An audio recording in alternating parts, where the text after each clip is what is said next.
Durante la pandemia, quando abbiamo passato tanto tempo in casa, ho avuto molti problemi alla schiena e abbassarmi a prendere le cose da lavare era un problema. Mi ha aiutato molto usare una pinza da barbecue, che è abbastanza lunga, con cui riuscivo facilmente a prendere le cose in basso.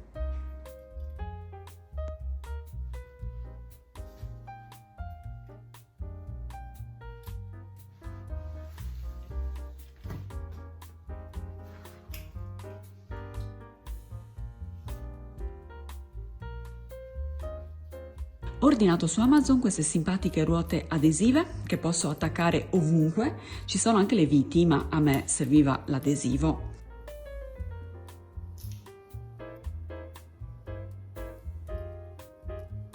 Le ho attaccate sotto il secchio, così non ho più bisogno di sollevarlo quando è pieno d'acqua e pesa 200.000 kg e basta semplicemente spingerlo.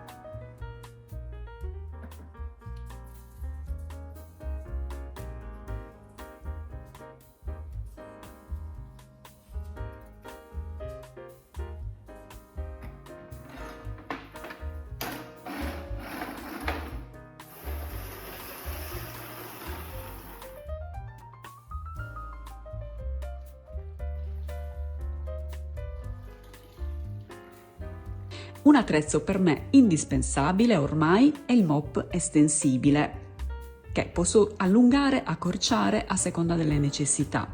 E se leggo un panno per spolverare, eviterò di piegare la schiena mentre lo uso, quindi posso contemporaneamente pulire il pavimento e spolverare il battiscopa.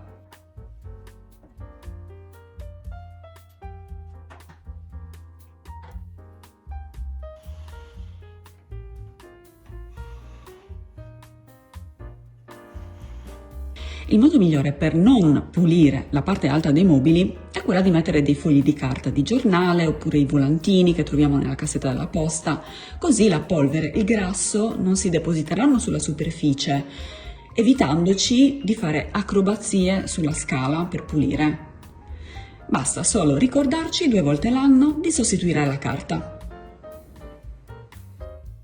È possibile limitare l'inquinamento nelle nostre case usando prodotti naturali o comunque poco aggressivi.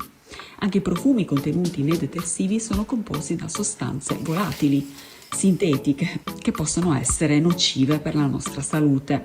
Possiamo preparare i nostri detergenti con aceto, bicarbonato, soda, acido citrico e aggiungere oli essenziali che amiamo per avere un buon profumo. Ok, non sempre è possibile usare prodotti naturali, ma almeno per utilizzare tutti i giorni e in cucina è meglio usarli. Il detergente che mostro in questo video lo uso spesso alternandolo al classico detersivo per la lavastoviglie, per quando magari ho i piatti e le pentole particolarmente incrostate.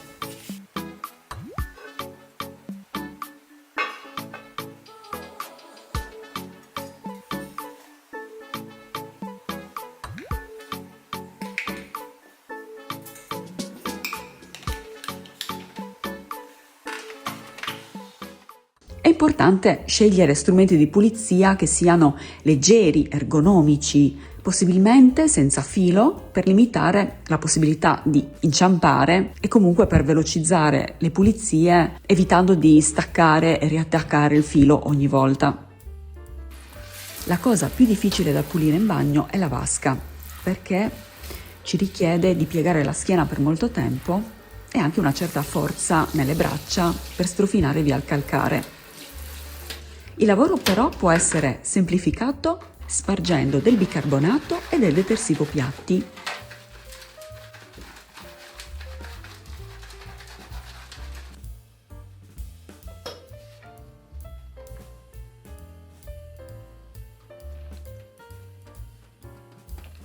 E strofinando con una scopa, ovviamente che usiamo solo per questo. Possiamo utilizzare questo metodo anche per la doccia.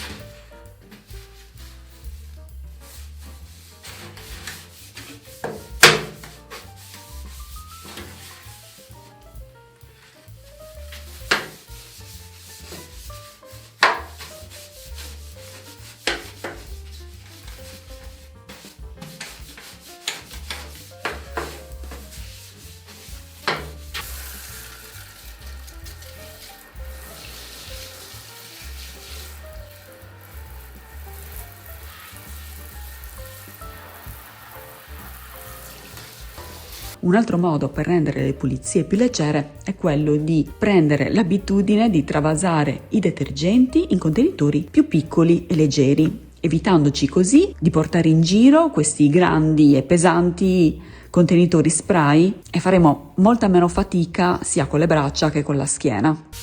Ciò che rende davvero facili le pulizie è mantenere la casa in ordine, che poi già l'ordine da solo è una forma di pulizia, perché per me sono la stessa cosa. La pulizia è formata da due parti. La prima, che è quella del mettere in ordine, e la seconda è quella del rimuovere lo sporco. Se la casa è in ordine, già il 50% delle pulizie è stato fatto. Mantenere l'ordine è facile. Basta rimettere a posto tutto ciò che usiamo e ritagliare pochi minuti al giorno per fare un giro della casa e rimettere a posto la maggior parte delle cose che troviamo in giro. La parte difficile consiste nella ripetizione, perché deve diventare un'abitudine costante. Altrimenti, nel momento in cui smettiamo di farlo, il disordine riprenderà il sopravvento.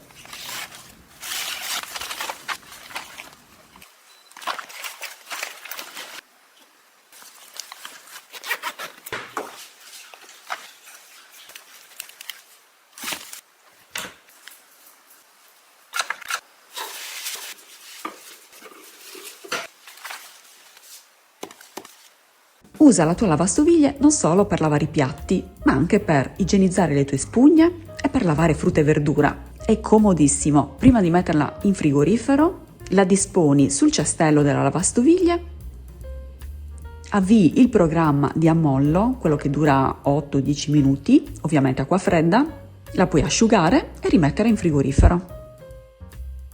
Spero che questi consigli ti possano essere utili. Scrivimi nei commenti tutte le tue domande, ti risponderò con piacere e noi ci vediamo al prossimo video. Un abbraccio!